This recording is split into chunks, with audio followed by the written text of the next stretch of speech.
everyone. Welcome, welcome, welcome. I am so glad you're here. Thanks for tuning in. Tonight, we'll be reading chapter 14 of Up from Slavery, starting on page 217, the Atlanta Exposition Address. Greetings. My name is the Revolutionary Matron, and my show is called The Learning Curve. I broadcast on a network called KWAZ Radio. There are other hosts on the network I'd like you to meet. Greetings, everyone. This is Koku from the Bitter Medicine Podcast, inviting you to tune in to the Bitter Medicine Podcast on KWAZ Radio. Peace, family. This is Oni, inviting you to listen to the Pro-Black Perspective, where black problems are addressed with black solutions. This is D Webb with the Harsh Reality Podcast, asking you to tune in where we tackle the news of the day that affects our community, only on KWAZ Radio. The views, thoughts, and opinions expressed here belong solely to the respondent, and they do not necessarily reflect any broadcast networks, affiliates, nor sponsors. The Learning Curve is a broadcast created for the benefit of my global community. Black is a consciousness. Content is being used for our commentary, research, criticism, education, scholarship, teaching, preaching, and news reporting. No copyright infringement is intended. I will make enunciation mistakes. I will give you my opinion about the information. And if you ever ask, I will send you my source. Chapter 14, the Atlanta Exposition Address. The Atlanta Exposition, at which I had been asked to make an address as a representative of the Negro race, as stated in the last chapter, was opened with a short address from Governor Bullock. After other interesting exercises, including an invocation from Bishop Nelson of Georgia, a dedicatory ode by Albert Howell Jr., and addresses by the president of the exposition and Miss Joseph Thompson, the president of the Women's Board, Governor Bullock introduced me with these words. We have with us today a representative of Negro enterprise and Negro civilization. When I arose to speak, there were considerable cheering, especially from the colored people. As I remember it now, the thing that was the uppermost in my mind was the desire to say something that would cement the friendship of the races and bring about hearty cooperation between them. So far as my outward surroundings were concerned, the only thing that I recall distinctly now is that when I got up, I saw thousands of eyes looking intently into my face. The following is the address which I delivered. Mr. President and gentlemen of the Board of Directors and citizens, 1/3 of the population of the South is of the Negro race. No enterprise seeking the material, civil, or moral welfare of this section can disregard this element of our population and reach the highest success. But I convey to you, Mr. President and directors, the sentiment of the masses of my race when I say that in no way have the value of manhood of the American Negro have been more fitting and generously recognized than by the managers of this magnificent exposition at every stage of its progress. It is a recognition that will do more to cement the friendship of the two races than any occurrence since the dawn of our freedom. Not only this, but the opportunity here afforded will awaken among us a new era of industrial progress. Ignorant and inexperienced is not strange that in the first years of our new life, we began at the top instead of at the bottom. That a seat in the Congress or the state legislature was more sought than real estate or industrial skill. That the political convention of stump speaking had more attractions than starting a dairy farm or truck garden.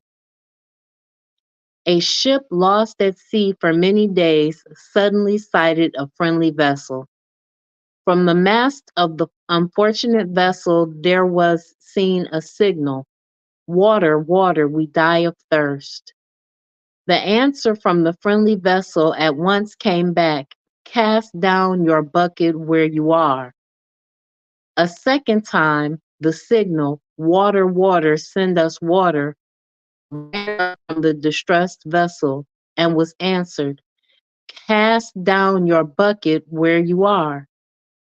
And a third and fourth signal for water was answered: "Cast down your bucket where you are." The captain of the distressed vessel, at last heeding the injunction, cast down his bucket, and it came up full of fresh, sparkling water from the mouth of the Amazon River. To those of my race who depend on bettering their condition in a foreign land, or who underestimate the importance of cultivating friendly relations with the South, the Southern white man, who is their next door neighbor, I would say, cast down your bucket where you are. Cast it down in making friends in every manly way of the people of all races by whom we are surrounded. Cast it down in agriculture, mechanics, in commerce, in domestic service, and in the professions. And in this connection, it is well to bear in mind that whatever other sins the South may be called to bear, when it comes to business, pure and simple, it is in the South that the Negro is given a man's chance in the commercial world. And in nothing is this exposition more eloquent than in emphasizing this chance. Our greatest danger is that in the great leap from slavery to freedom, we may overlook the fact that the masses of us are to live by the production of our hands and fail to keep in mind that we shall prosper in proportion as we learn to dignify and glorify common labor and put brains and skill into common occupations of life. Shall prosper in proportion as we learn to draw the line between the superficial and substantial, the ornamental gewgaws of life and the useful. No race can prosper till it learns that there is much dignity in labor. Give me one moment. I'm having some technical difficulties.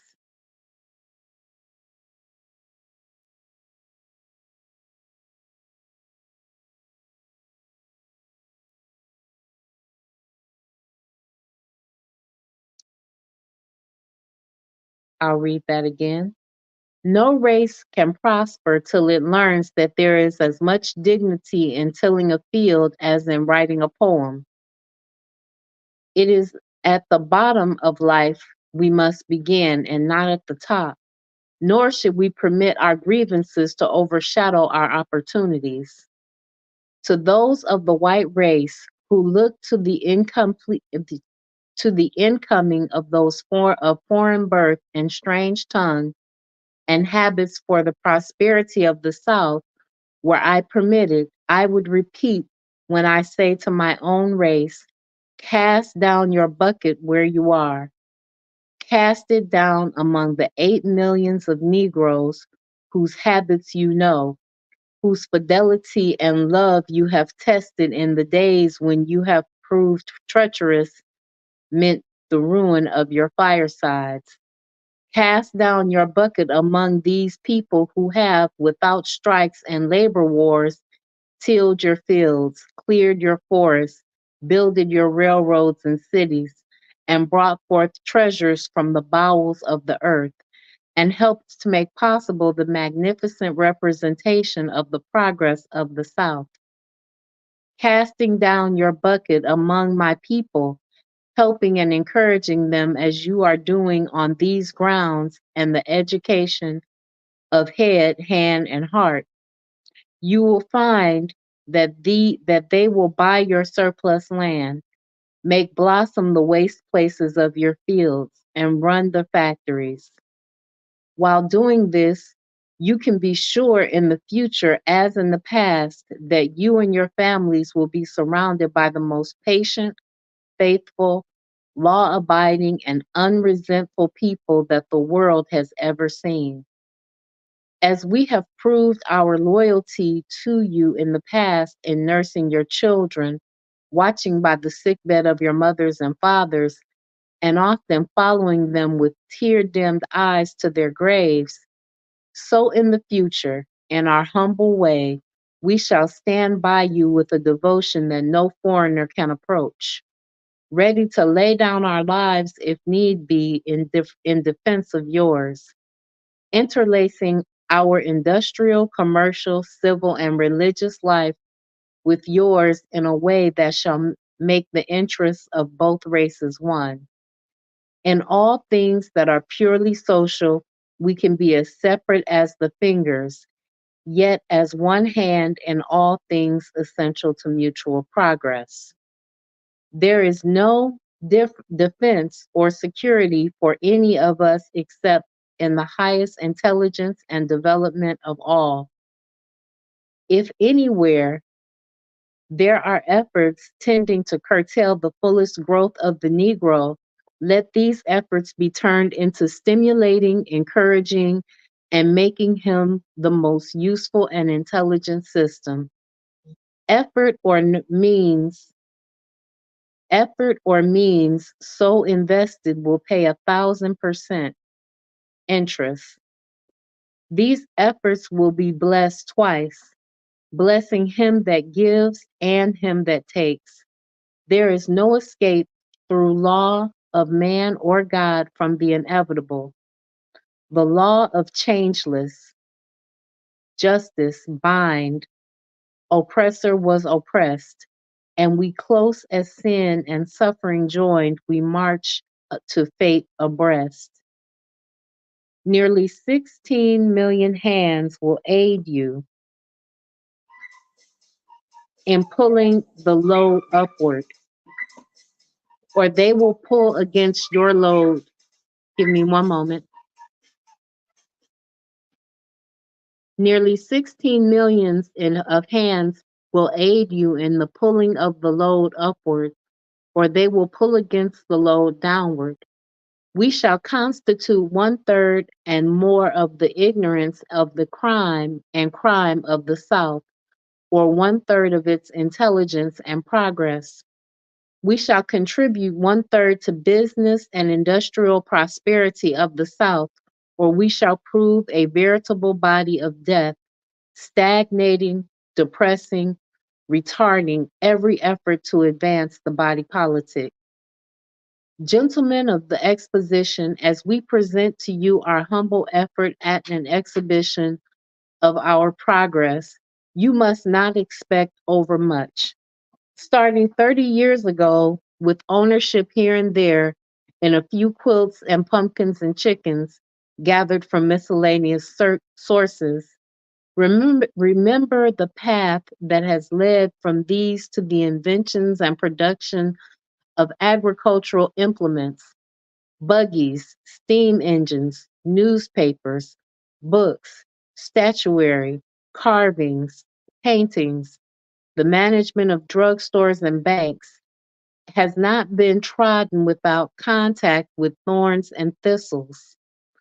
While we take pride in what we exhibit as a result of our independent efforts, we do not for a moment forget that our part in this exhibition would fall far short of your expectations, but for the constant help that has come to our educational life. not only from the southern states, but especially from northern philanthropists who have made their gifts a constant stream and blessing and encouragement. The wisest among my race understand that the agitation of questions of social equality is the extremest folly, and that the progress of in the enjoyment of all the privileges that will come to us must be the result of severe and constant struggle rather than of artificial forcing. No race that has anything to contribute to the markets of this world is long in any degree ostracized. It is important and right that all the privileges of the law be ours, but it is vastly more important that we be prepared for the exercise of these privileges. The opportunity to earn $1 in a factory just now is worth infinitely more than the opportunity to spend $1 in an opera house. That's the quote that needs to be from this speech instead of cast down your buckets. The opportunity to earn $1 in a factory just now is worth infinitely more than the opportunity to spend $1 in an opera house. In conclusion, may I repeat that nothing in 30 years has given us more hope and encouragement and drawn us so near to you of the white race as the opportunity offered by this exposition, and here bending, as it were, over the altar that represents the results of the struggles of your race and mine, both starting practically empty handed 3 decades ago, I pledge that in your effort to work out the great intricate problem which God has laid at the doors of the South, you shall have at all times the patient, sympathetic help of my race. Only let this be constantly in mind that while from representations in these buildings of the product of field, of forest, of mine, of factory, of letters and art, much good will come. Yet far above and beyond the material benefits will it be that higher good that let us pray God will come in a blotting out of a sectional differences and racial animosities and suspicions in a determination to administer absolute justice. In a willing obedience among the classes, all classes, to the mandates of law. This this coupled with our material prosperity will bring into our beloved South a new heaven and a new earth. The first thing that I remember after I had finished speaking was that Governor Bullock rushed across the platform and took me by the hand, and others did the same. I received so many hearty congratulations that I found it difficult to get out of the building. I did not appreciate, to any degree, however, the impression which the address seemed to have made until the next morning when I went into the business part of the city. As soon as I was recognized, I was surprised to find myself pointed out and surrounded by a crowd of men who wished to shake me by the hand.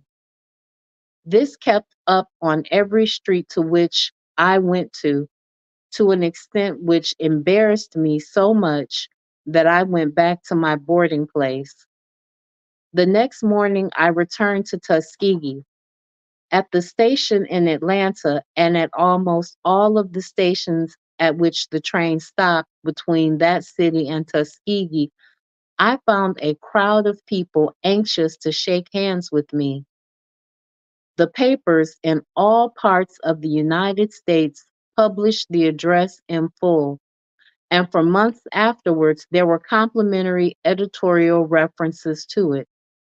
Mr. Mark Howell, the editor of the Atlanta Constitution, telegraphed to a New York paper, among other words, the following: I do not exaggerate when I say that Professor Booker T. Washington's address yesterday was one of the most notable speeches, both as to the character and as to the warmth of its reception, ever delivered to a Southern audience.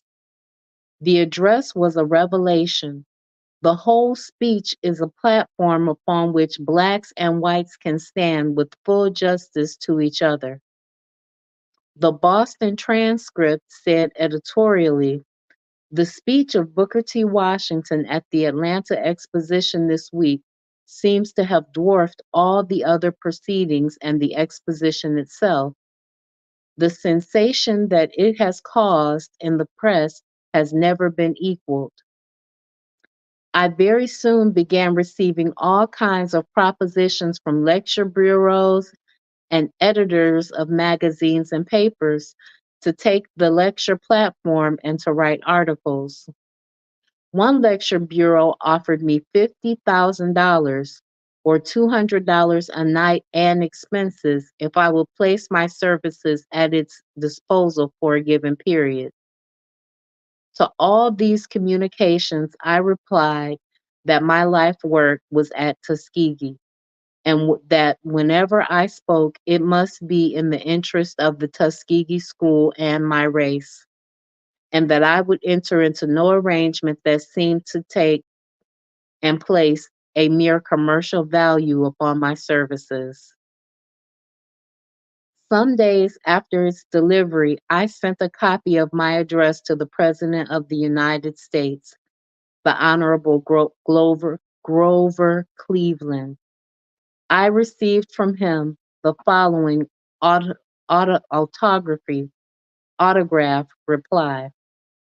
Gray Gables, Buzzards Bay, Massachusetts, October 6, 1895. Mr. Booker T. Washington, Esquire.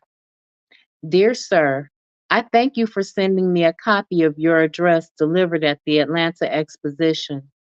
I thank you with much enthusiasm for making the address. I have read it with intense interest, and I think the exposition would be fully justified if it did not do more than furnish the opportunity for its delivery. Your words cannot fail to delight and encourage all who wish well for your race. And if your fellow colored citizens do not from your utterances gather new hope and form new determinations to gain every valuable advantage offered them by their citizenship, it will be strange indeed.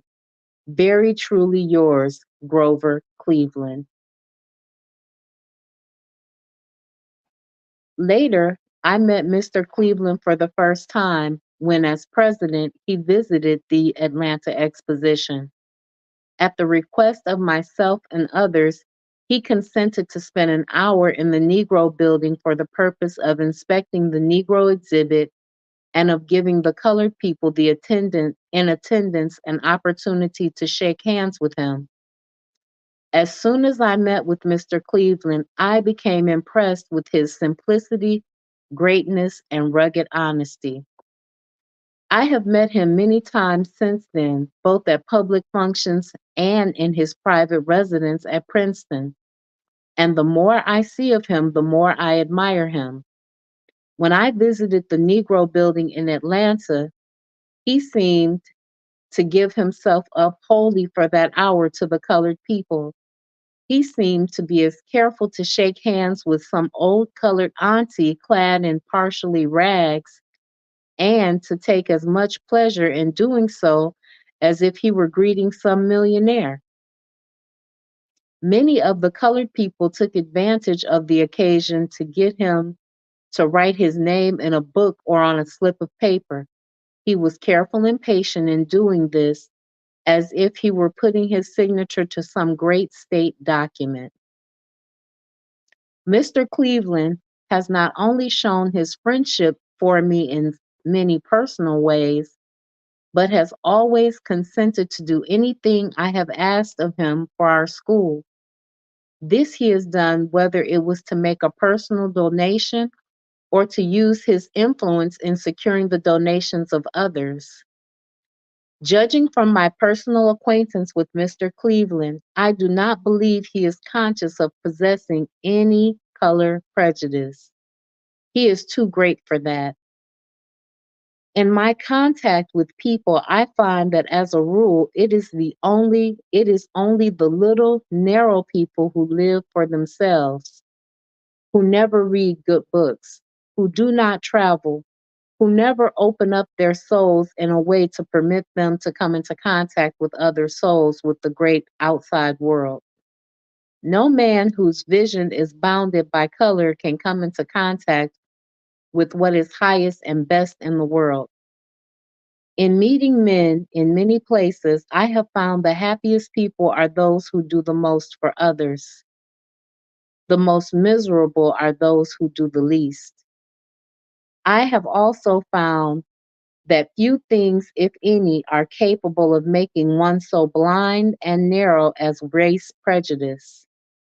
I often say to our students in the course of my talks with them on Sunday evenings in the chapel that the longer I live and the more I experience and the more experience I have of the world, the more I am convinced that after all, the one thing that is most worth living for and dying for, if need be, is the opportunity of making someone else more happy and more useful.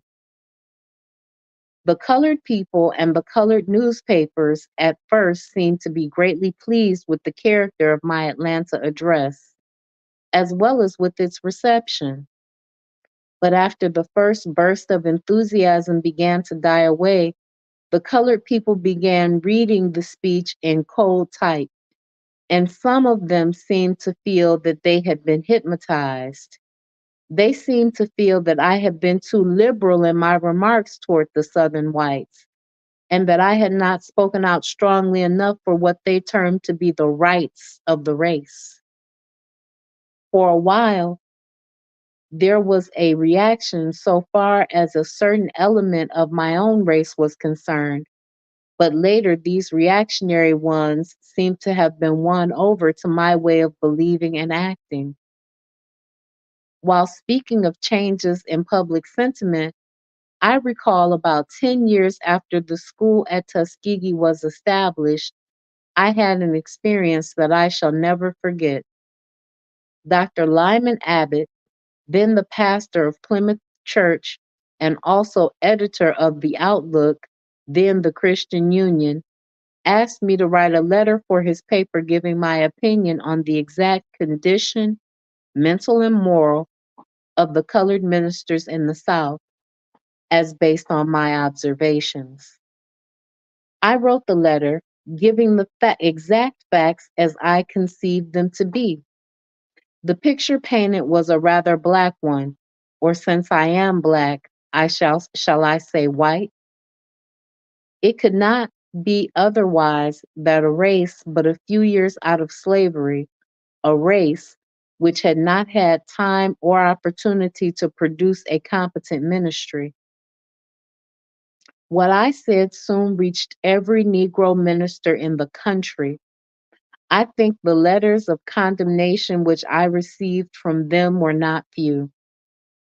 I think that for a year after the publication of this article, every association and every conference or religious body of any kind of my race that met did not fail before adjourning to pass a resolution condemning me or calling upon me to react or modify what I said. Many of these organizations went so far in their resolutions as to advise parents to cease sending their children to Tuskegee, all because he had something to say about how the preachers were. One association even appointed a missionary whose duty it was to warn people against sending their children to Tuskegee.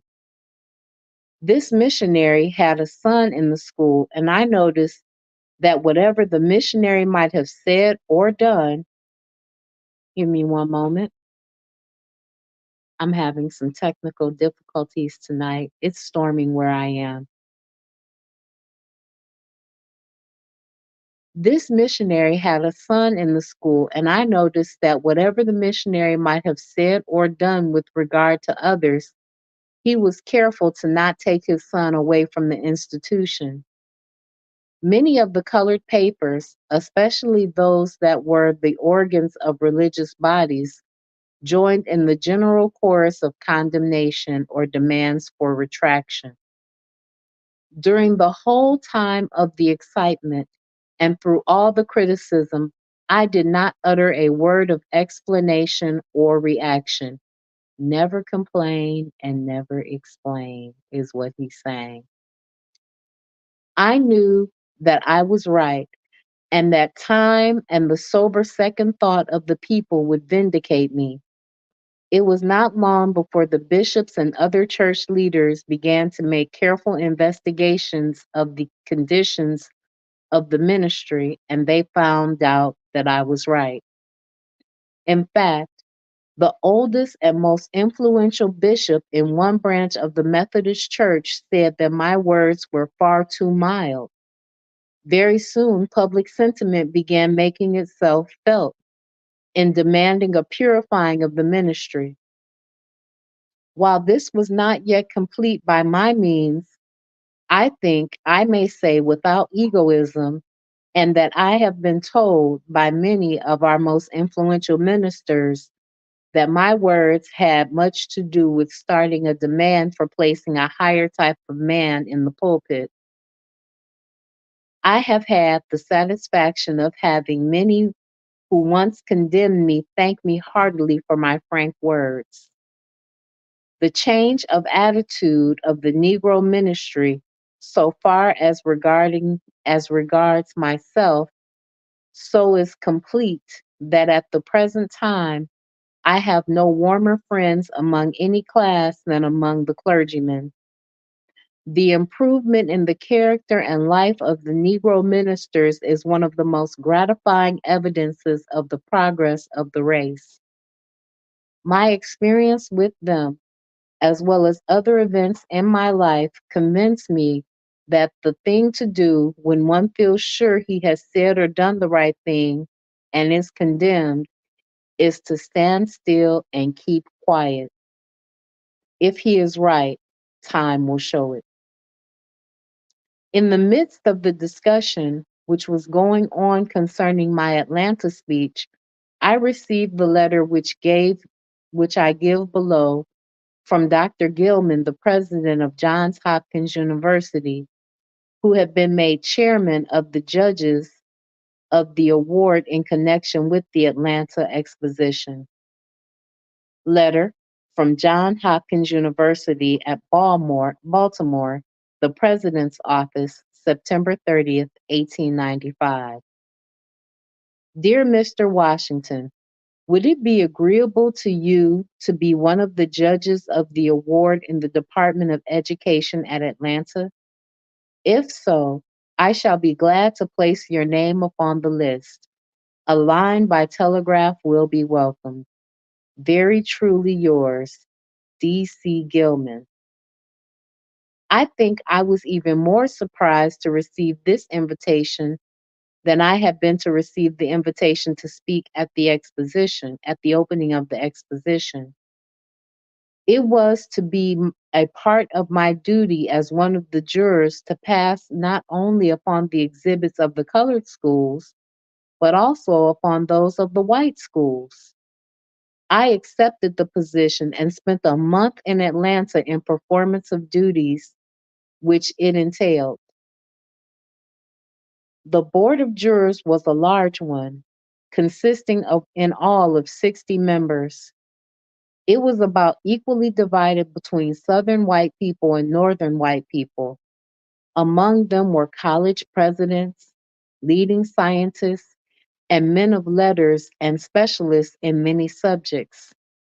When the group of jurors to which I was assigned met for organization, Mr. Thomas Nelson Page, who was the number one, moved that I be made secretary of that division, and the motion was unanimously adopted. Nearly half of our division were Southern people. In performing my duties in the inspection of the exhibits of white schools, I was in every case treated with respect, and at the close of our labors, I parted from my associates with regret. I am often asked to express myself more freely than I do upon the political condition and the political future of my race. These recollections of my experience in Atlanta give me the opportunity to do so briefly. My own belief is, although I have never before said so in so many words, that the time will come when the Negro in the South will be accorded all the political rights which his ability, character, and material possessions entitle him to. I think, though, that the opportunity to freely exercise such political rights will not come in any large degree through outside or artificial force, but will be accorded to the Negro by the Southern white people themselves, and that they will protect him in the exercise of those rights. Just as soon as the South gets over the old feeling that it has been forced by foreigners or aliens to do something which it does not want to do, I believe that the change in direction I have indicated is going to begin. In fact, there are indications that it is already beginning in a slight degree. Let me illustrate my meaning. Suppose that some months before the opening of the Atlanta exposition, there had been a general demand from the press and public platform outside of the South that a Negro be given a place on the opening program, and that a Negro must be placed upon the board of jurors of the award. Would any such recognition of the race have taken place? I do not think so. The Atlanta officials went as far as they did because they felt it would be a pleasure as well as a duty to reward what they considered merit in the Negro race. Say what we will, there is something in the human nature that we cannot blot out, which makes one man in the end recognize and reward merit in another, regardless of color or race.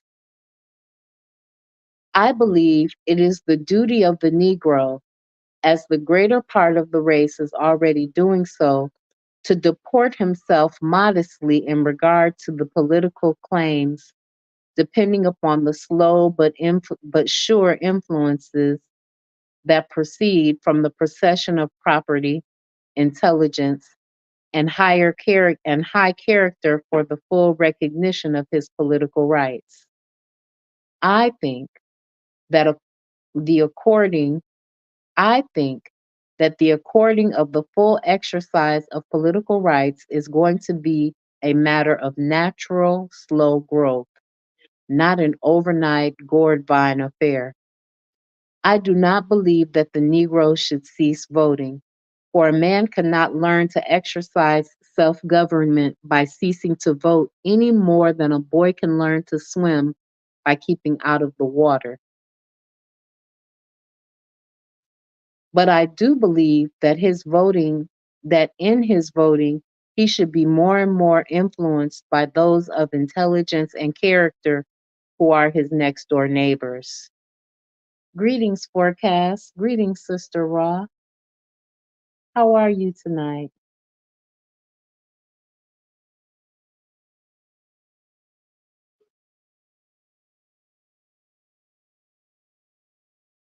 I know colored men who, through the encouragement, help, and advice of Southern white people, have accumulated thousands of dollars worth of property, but who at the same time would never think of going to those same persons for advice concerning casting of their ballots.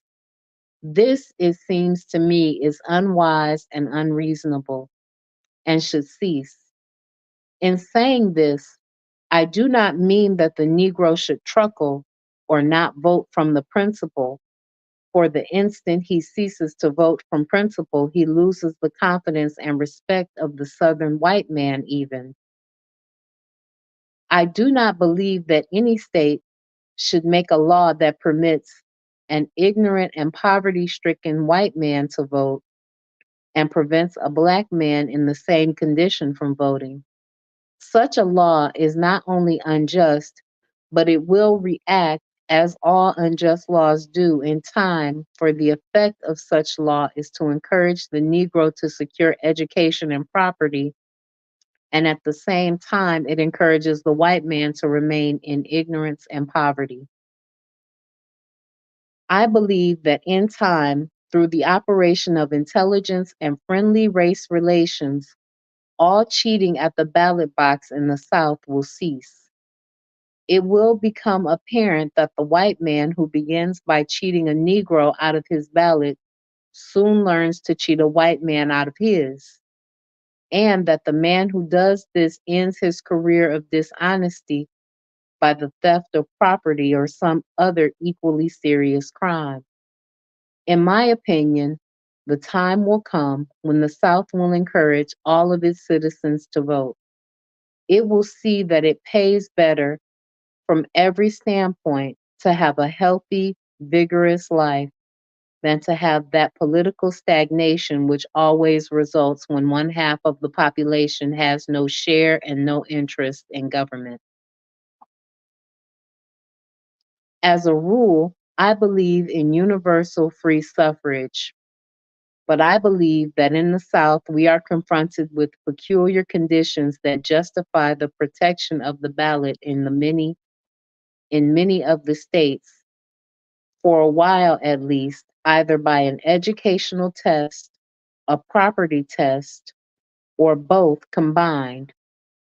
But whatever tests are required, they should be made to apply equally and exact justice to both races. And that is the end of chapter 14. So, Booker T. Washington's speech, where he talked about casting down your buckets, was an interesting speech. And he did tell them that they could be separate as fingers on a hand, moving together, but being independent. And that is what had the people up in arms so much. Greetings, Anthony McPhail. How are you tonight? I think that Booker T. Washington was again mystified by whiteness. I think that he had taken and had seen white people, and that as a person that had just come out of slavery, it was blowing his mind to be this close to white people and to be on such an even keel with them. We're going to read chapter 15, The Secret of Success in Public Speaking. As to how my address at Atlanta was received by the audience in the exposition building, I think I prefer to let Mr. James Creelman, the noted war correspondent, tell. Mr. Creelman, the president and telegraphed, was present and telegraphed the following account to the New York World, Atlanta, September 18th. While President Cleveland was waiting at Gray Gables today to send the electric spark that started the machinery of the Atlanta Exposition, a Negro Moses stood before a great audience of white people and delivered an oration that marks a new epoch in the history of the South, and a body of Negro troops marched in a procession which with the citizen soldiery of Georgia and Louisiana. The whole city was thrilling tonight with a realization of the extraordinary significance of these two unprecedented events. Nothing has happened since Henry Grandy's immortal speech before the New England Society in New York that indicates so profoundly the spirit of the South, except perhaps the opening of the exposition itself. When Professor Booker T. Washington, principal of an industrial school for colored people in Tuskegee, Alabama, stood on the platform of the auditorium with the sun shining over the heads of the auditors into his eyes, and with his whole face lit up with the fire of prophecy, Clark Howell, the successor of Henry Grady, said to me, That man's speech is the beginning of a moral revolution in America. It is the first time that a Negro has made a speech in the South on any important occasion before an audience composed of white men and women. It electrified the audience, and the response was as if it had come from the throat of a whirlwind. Mr. Thompson had hardly taken Mrs. Thompson had hardly taken her seat when all eyes turned on a tall, tawny Negro sitting in the front row of the platform. It was Professor Booker T. Washington, president of the Tuskegee, Alabama Normal and Industrial School Institute, who must rank from this time forth as the foremost man of his race in America. Gilmore's band played the Star Spangled Banner and the audience cheered. The tune changed to Dixie and the audience roared with shrill hi-yas. Again, the music changed, this time to Yankee Doodle, and the clamor lessened. All this time, the eyes of the thousands present looked straight at the Negro orator. A strange thing was about to happen. A black man was to speak for his people with none to interrupt him. As Professor Washington strode to the edge of the stage, the low descending sun shot fiery rays through the windows into his face. A great shout greeted him. He turned his head to avoid the blinding light and moved about the platform for relief. Then he turned his wonderful countenance to the sun the blink of an eye,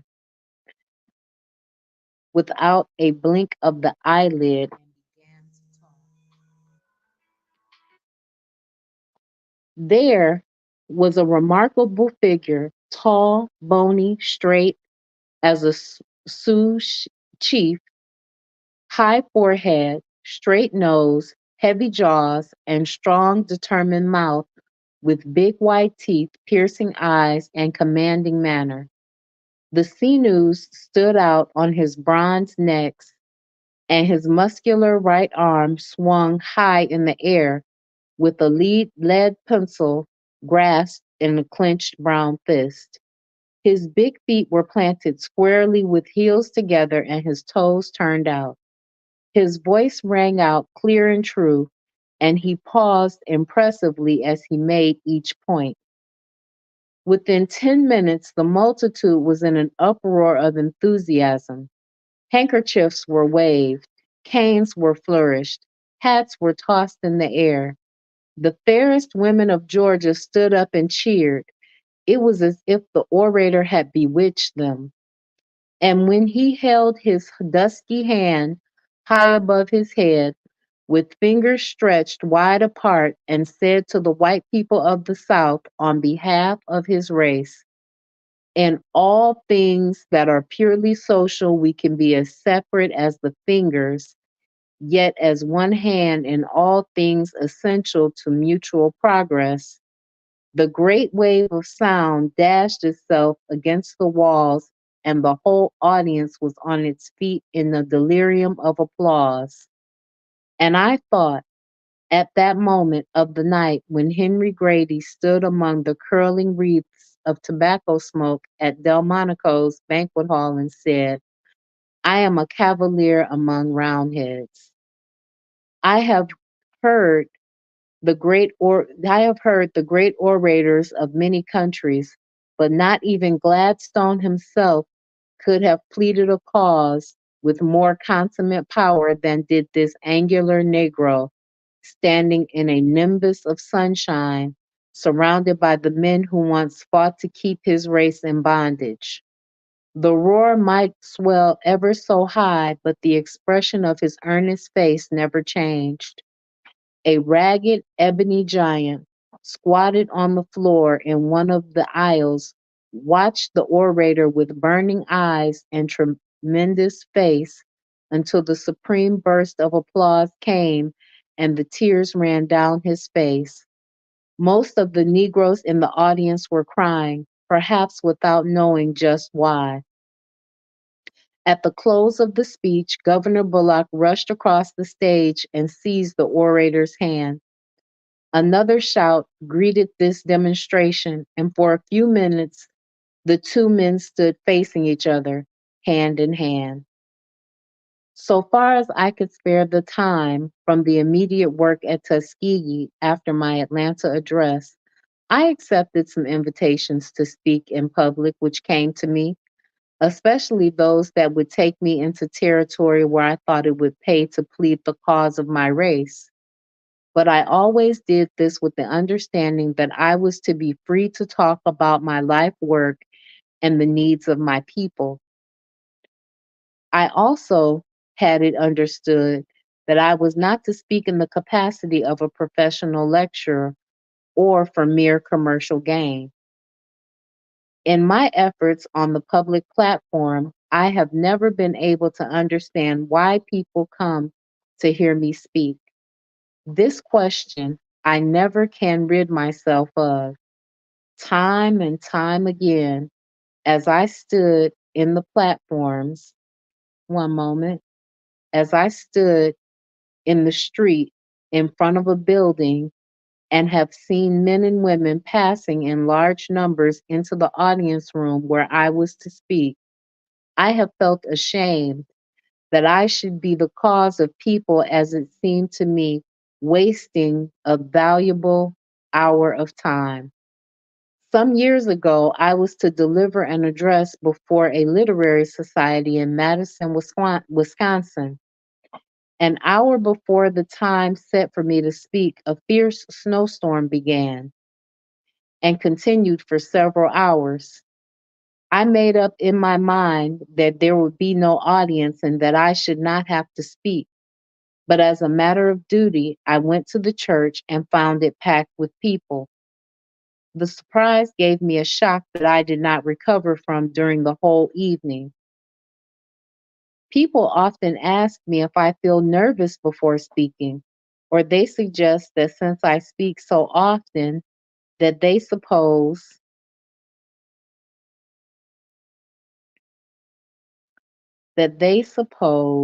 give me one moment,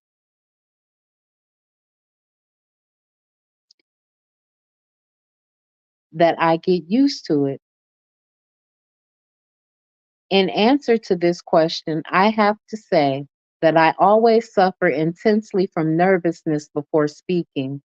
More than once, just before I was made to make an important address, this nervous strain has been so great that I have resolved never again to speak in public. I not only feel nervous before speaking, but after I have finished, I usually feel a sense of regret because it seems to me as if I have left out of my address the main thing and the best thing that I had meant to say. There is a great compensation, though, for this preliminary nervous suffering that comes to me after I have been speaking for about 10 minutes and have come to feel that I have really mastered my audience and that we have gotten into full and complete sympathy with each other.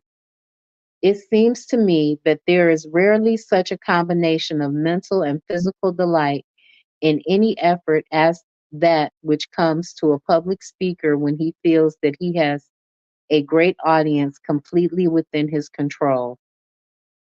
There is a thread of sympathy and oneness that connects a public speaker with his audience that is just as strong as though it was something tangible and visible. If an audience of 1,000 people if in an audience of 1,000 people there is one person who is not in sympathy with my views or is inclined to be doubtful, cold, or critical, I can pick him out. When I have found him, usually I go straight to him, straight at him. It is a great satisfaction to watch the process of his thawing out. I find that the most effective medicine for such individuals is first administered in the form of a story, although I never tell an anecdote simply for the sake of telling one. But that kind of thing I think is empty and hollow, and an audience soon finds out. I believe that one always does himself and his audience an injustice when he speaks merely for the sake of speaking. I do not believe that one should speak unless deep down in his heart he feels convinced that he has a message to deliver. When one feels from the bottom of his feet to the top of his head that he has something to say that is going to help some individual or cause, then let him say it in delivering his message. I do not believe that many of the artificial rules of elocution can, under such circumstances, help him very much. Although there are certain things, such as pauses, breathing, the pitch of voice, that are very important, none of these can take the place of the soul in an address. When I have an address to deliver, I like to forget all about the rules for proper use of the English language and all about the rhetoric and that sort of thing. And I like to make the audience forget about these things too. One moment. Like I said, I'm having technical difficulties tonight. You guys must forgive me.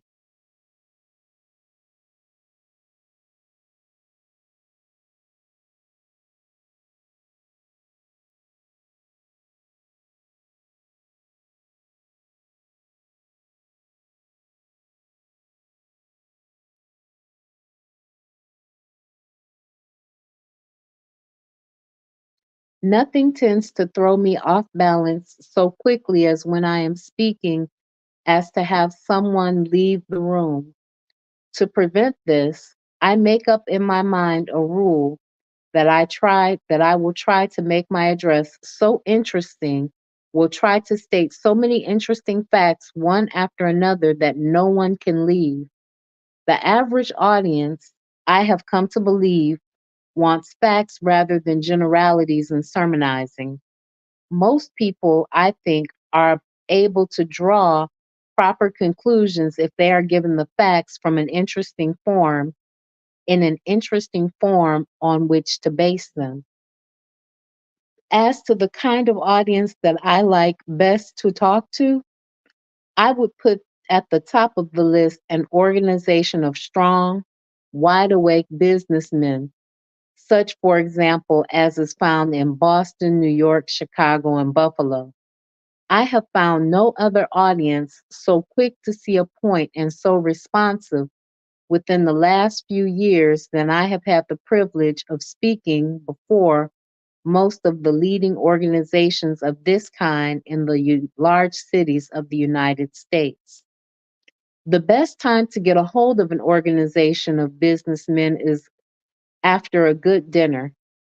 Although I think that one of the worst instruments of torture that was ever invented is the custom which makes it necessary for a speaker to sit through a 14-course dinner every minute of the time, feeling sure that his speech is going to prove a dismal failure and disappointment. I rarely take part in one of these long dinners that I do not wish I could put myself back in the little cabin where I was a slave boy and again go through the experience there. One that I shall never forget, of getting molasses to eat once a week from the big house. Our usual diet on the plantation was cornbread and pork, but on Sunday morning, my mother was permitted to bring down a little molasses from the big house for her three children. And when it was received, how I did wish that every day was Sunday. I would get my tin plate and hold it up for the sweet morsel, but I would always shut my eyes while the molasses was being poured onto the plate with the hope that when I opened them, I would be surprised to see how much I got. When I opened my eyes, I would tip the plate in one direction or another so as to make the molasses spread all over it, in full belief that there would be more of it and that it would last longer if I spread it out this way. So strong are my childish impressions of those Sunday morning feasts that it would be pretty hard for anyone to convince me that it was not more molasses on the plate when it was spread all over the plate than when it occupies a little corner, if there is a corner on a plate. At any rate, I have never believed in cornering syrup. My share of the syrup was usually about 2 tablespoonfuls, and those 2 tablespoons of molasses were much more enjoyable to me than a 14-course dinner after which I am to speak. Next to a company of businessmen, I prefer to speak to an audience of Southern people of either race, together or taken separately. Their enthusiasm and responsiveness are a constant delight. The amens, and that's the truth, that spontaneously come from colored individuals are calculated to spur any speaker on to his best efforts. I think next in order of preference, I would place a college audience. It has been my privilege to deliver addresses to many of our leading colleges, including Harvard, Yale, Williams, Amherst, Fisk University, and the University of Pennsylvania, Wellesley, and the University of Michigan, Trinity College in North Carolina, and many others.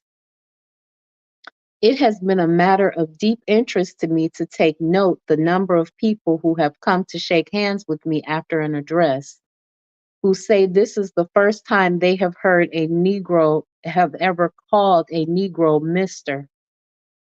When speaking directly in the interests of the Tuskegee Institute, I usually arrange sometime in advance a series of meetings in important centers.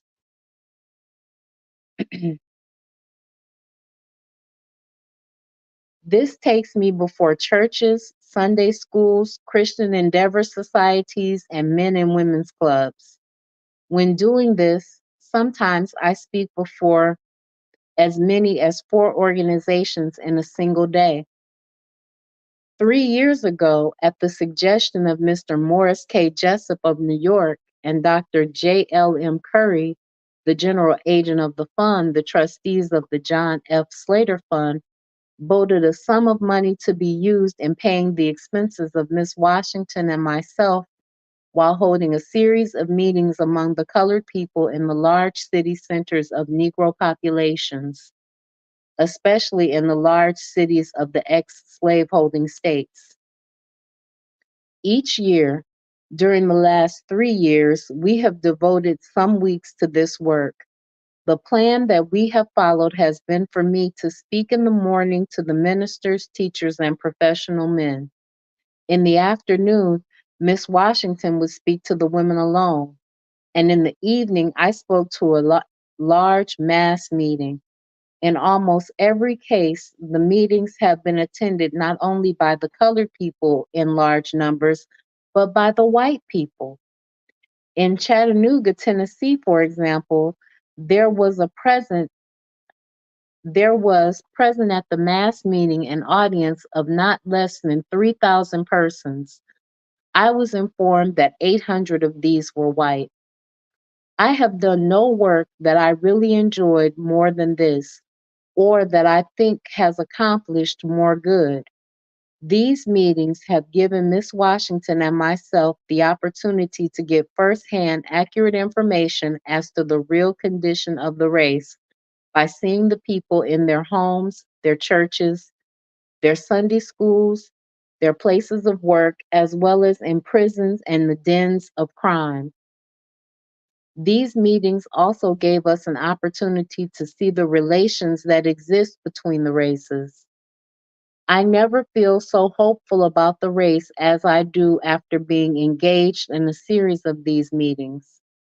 I know that on such occasions there is much that comes to the surface that is superficial and deceptive, but I have had experience enough not only to be deceived by mere signs and fleeting enthusiasms. I have taken pains to go to the bottom of these things and get facts in a cold, businesslike manner. I have seen the statement made lately by one who claims to know that what he is talking about, that taking the whole Negro race into account, 90% of the Negro women are not virtuous. There never was a baser falsehood uttered concerning a race or a statement made that was less capable of being proved by actual facts. No one can come into contact with the race for 20 years, as I have done in the heart of the South, without being convinced that the race is constantly making slow but sure progress materially, educationally, and morally. One might take up the life of the worst element in New York City, for example, and prove almost anything he wanted to prove concerning the white man, but all will agree this is not a fair test. Early in the year 1897, I received a letter inviting me to deliver an address at the dedication of the Robert Gould Shaw Monument in Boston. I accepted the invitation. It was not necessary for me, I am sure, to explain who Robert Gould Shaw was and what he did. The monument to his memory stands near the head of the Boston Common, facing the State House. It is counted to be the most perfect piece of art of its kind to be found in the country. The exercises connected with the dedication were held in Music Hall in Boston, and the great hall was packed from top to bottom with one of the most distinguished audiences ever assembled in the city. Among those present were those Among those present, there were more persons representing the famous old anti-slavery element than is likely will ever be brought together in the country again. The late Honorable Roger Wolcott, then governor of Massachusetts, was the presiding officer, and on the platform with him there were many other officials and hundreds of distinguished men. A report of the meeting, which appeared in the Boston Transcript, will describe it better than any words of mine could do. The core and kernel of yesterday's great noon meeting in honor of the Brotherhood of Man in Music Hall was the superb address of the Negro president of Tuskegee, Booker T. Washington, received his Harvard A.M. last June, the first of his race, said Governor Wolcott, to receive an honorary degree from the oldest university in the land, and this for the wise leadership of his people. When Mr. Washington rose in the flag-filled enthusiasm warmed, patriotic, and glowing atmosphere of Music Hall, people felt keenly that here was the civic justification of the old abolition spirit of Massachusetts. In his person, the proof of her ancient and indomitable faith, in his strong thought and rich oratory, the crown and glory of the old war days of suffering and strife. The scene was full of historic beauty and deep significance.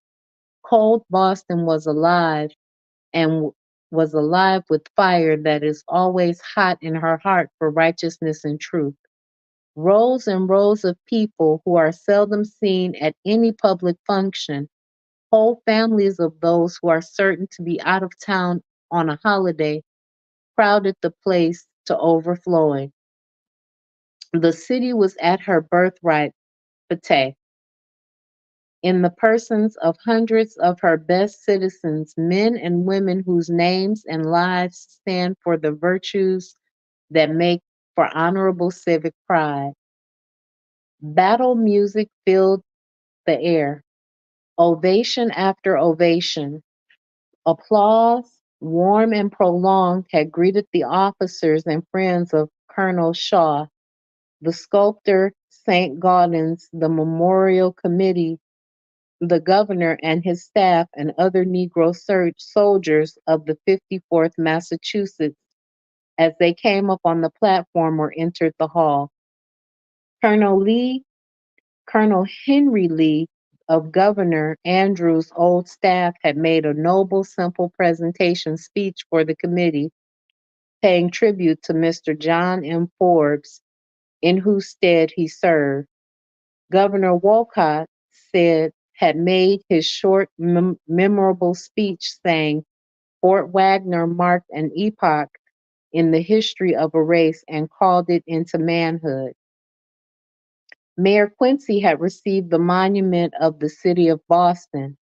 The story of Colonel Shaw and his Black regiment had been told in gallant words, and then after the singing of Mine eyes have seen the glory of the coming of the Lord. Booker T. Washington arose. It was, of course, just the moment for him. The multitude, shaken out of its usual symphony concert calm, quivered with an excitement that was not suppressed. A dozen times it had sprung to his feet to cheer and wave and hurrah as one person. When this man of culture and voice and power, as well as a dark skin, began and uttered the names of Stearns of Andrew, feeling began to mount. You could see tears glisten in the eyes of soldiers and civilians. When the orator turned to the colored soldiers on the platform, to the color bearer of Fort Wagner, who smilingly bore still the flag he had never lowered even when wounded, and said, to you, to the scarred and scattered remnants of the 54th, who with empty sleeve and wanting leg have honored this occasion with your presence, to you, your commander is not dead.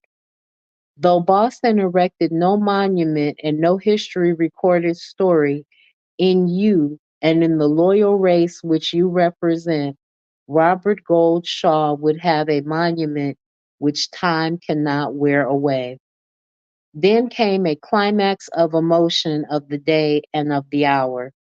It was Roger Wolcott, as well as the governor of Massachusetts, the individual representative of the people's sympathy, as well as the chief magistrate, who had sprung his first to his feet and cried, "Three cheers for Booker T. Washington."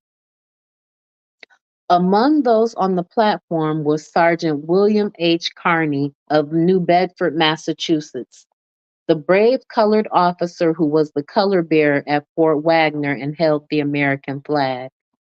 In spite of the fact that a large part of his regiment was killed, he escaped and exclaimed after the battle was over, "The old flag never touched the ground." This flag Sergeant Carney held in his hands as he sat on the platform, and when I turned to address the survivors of the colored regiment who were present and referred to Sergeant Carney, he rose as if by instinct and raised the flag. It has been my privilege to witness a good many satisfactory and rather sensational demonstrations in connection with some of my public addresses, but in dramatic effect, I have never seen or experienced anything equal to this. For a number of minutes, the audience seemed to entirely lose control of itself. In the general rejoicing throughout the country which followed the close of the Spanish-American War, peace celebrations were arranged in several of the large cities. I was asked by President William R. Harper of the University of Chicago, who was the chairman of the Committee of Invitations, for the celebration to be held in the city of Chicago, to deliver one of the addresses at the celebration there. I accepted the invitation and delivered two addresses there during the Jubilee week. The first of these, and the principal one, was given in the auditorium on the evening of October 16th. This was the largest auditorium I had ever addressed in any part of the country. And besides speaking in the main auditorium, I also addressed that same evening two overflow audiences in other parts of the city. It was said that there were 16,000 persons in the auditorium, and it seemed to me as if there were as many more on the outside trying to get in. It was impossible for anyone to get near the entrance without the aid of a policeman. President William McKinney attended this meeting, as did also the members of his cabinet, many foreign ministers, and a large number of Army and Navy officers, many of whom had distinguished themselves in the war which had just closed. The speakers besides myself on Sunday evening were Rabbi Emil G. Hirsch, Father Thomas P. Hodnett, and Dr. John H. Barrows. The Chicago Times-Herald, in describing the meeting, said of my address, he pictured the Negro choosing slavery rather than extinction, recalled Crispus Attucks shedding his blood at the beginning of the American Revolution that white Americans might be free, while Black Americans remained in slavery.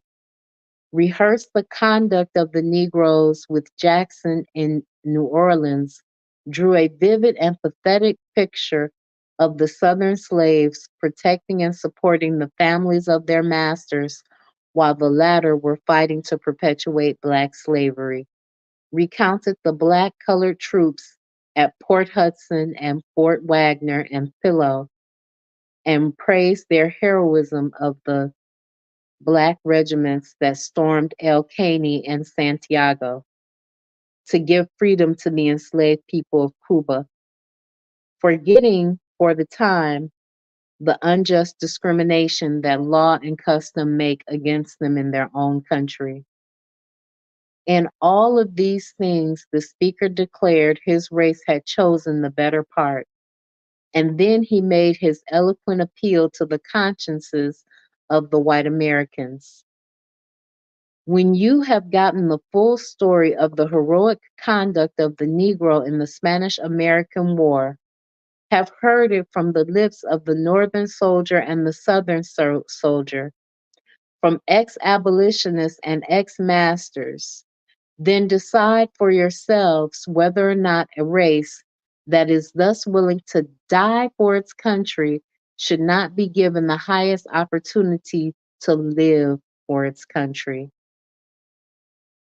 The widest part of the speech, which seemed to arouse the widest and most sensational enthusiasm, was that in which I thanked the president for his recognition of the Negro in his appointments during the Spanish American War.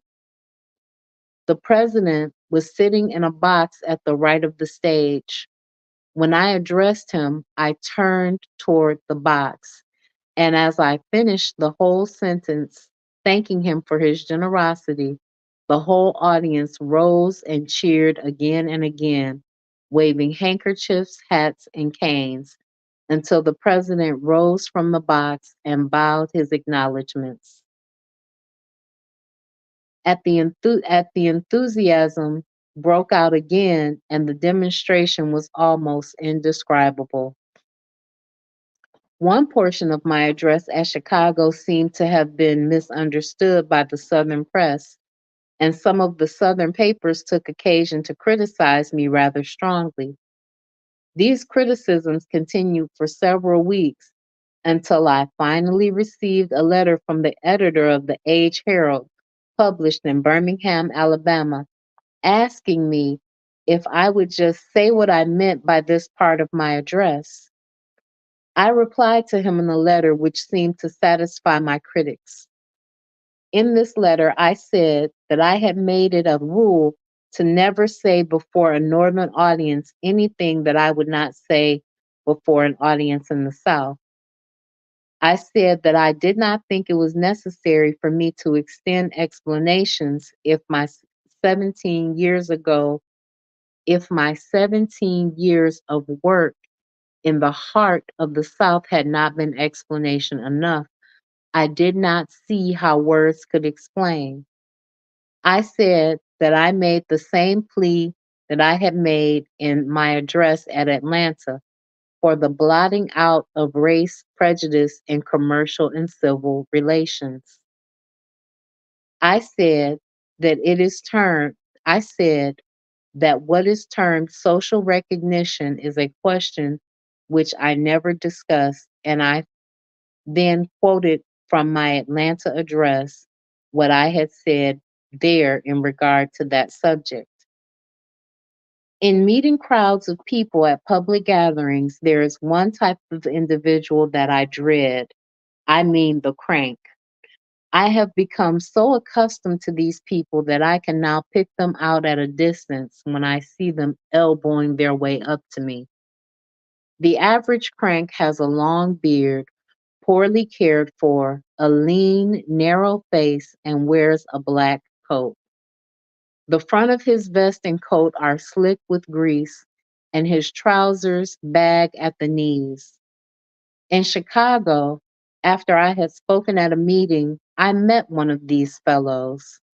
They usually have some process for curling all of the ills of the world, for curing all of the ills of the world at once.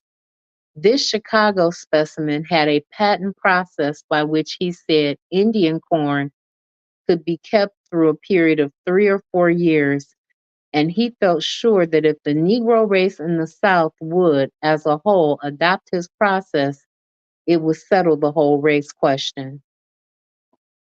It mattered nothing that I had tried to convince him that our present problem was to teach Negroes how to produce enough corn to last them through 1 year. Another Chicago crank had a scheme by which he wanted me to join him in an effort to close up all the national banks in the country. If that was done, he felt sure it would put the Negro on his feet. The number of people who stand ready to consume one's time to no purpose is almost countless. At one time, I spoke before a large audience in Boston in the evening. The next morning, I was awakened by having a card brought to my room, and with it a message that said that someone was anxious to see me. Thinking that it must be something very important, I dressed hastily and went down. When I reached the hotel office, I found a blank and innocent looking individual waiting for me who coolly remarked, "I heard you talk at a meeting last night. I rather liked your talk, and so I came this morning to hear you talk some more." Mm. I am often asked how it is possible for me to superintend the work at Tuskegee and at the same time be so much away from the school. In partial answer to this, I would say that I think I have learned in some degree, at least, to disregard the old maxim which says, "Do not get others to do that which you can do yourself."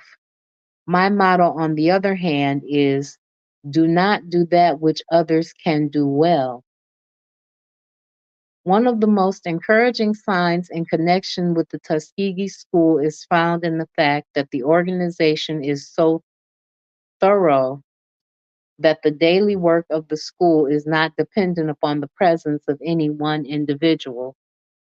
The whole executive force, including instructors and clerks, now numbers 86.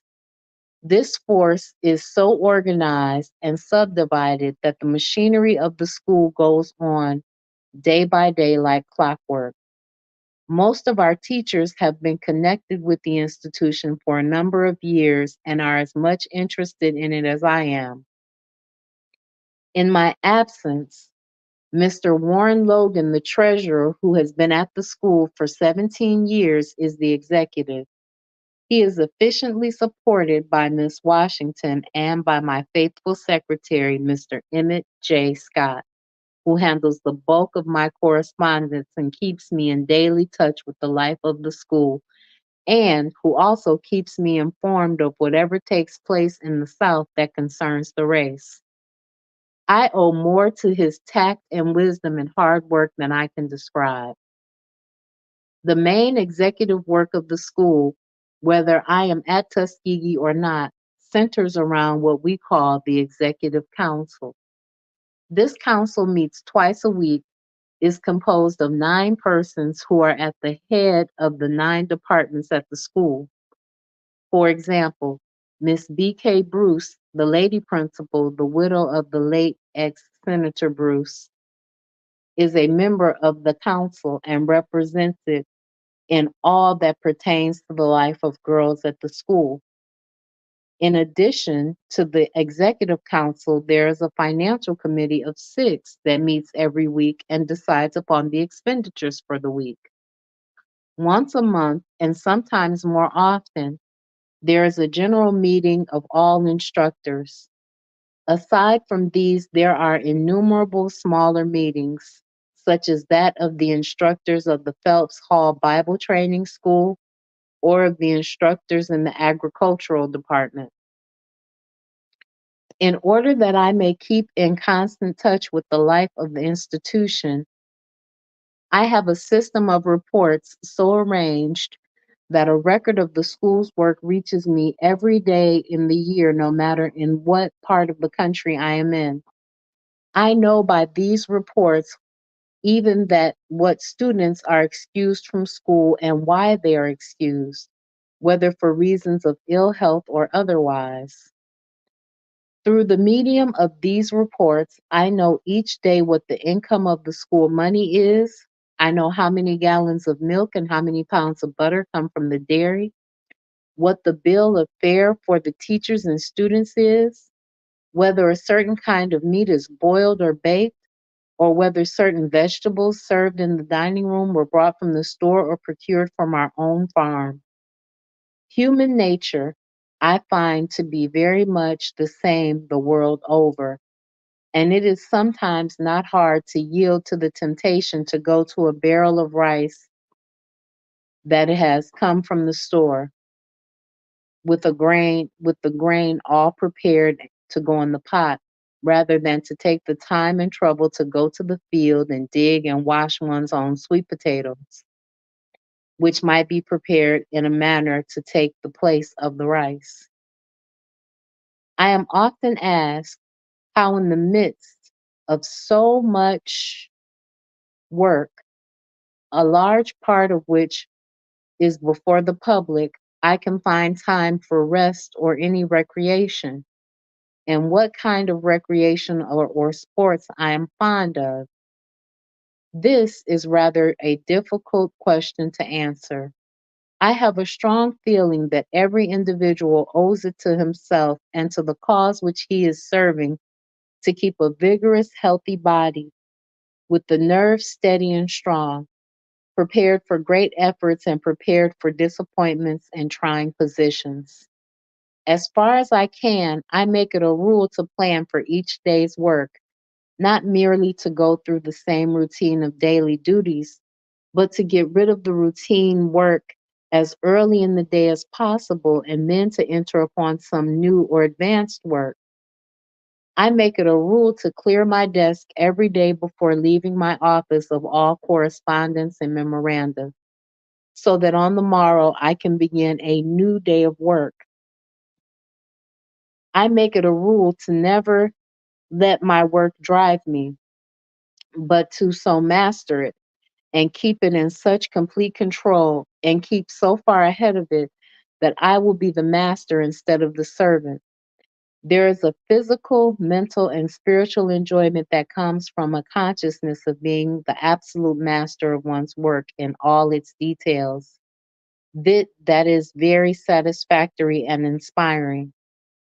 My experience teaches me that if one learns to follow this plan, he gets a freshness of body and vigor of mind out of work that goes a long way in keeping him strong and healthy. I believe that when one can grow to the point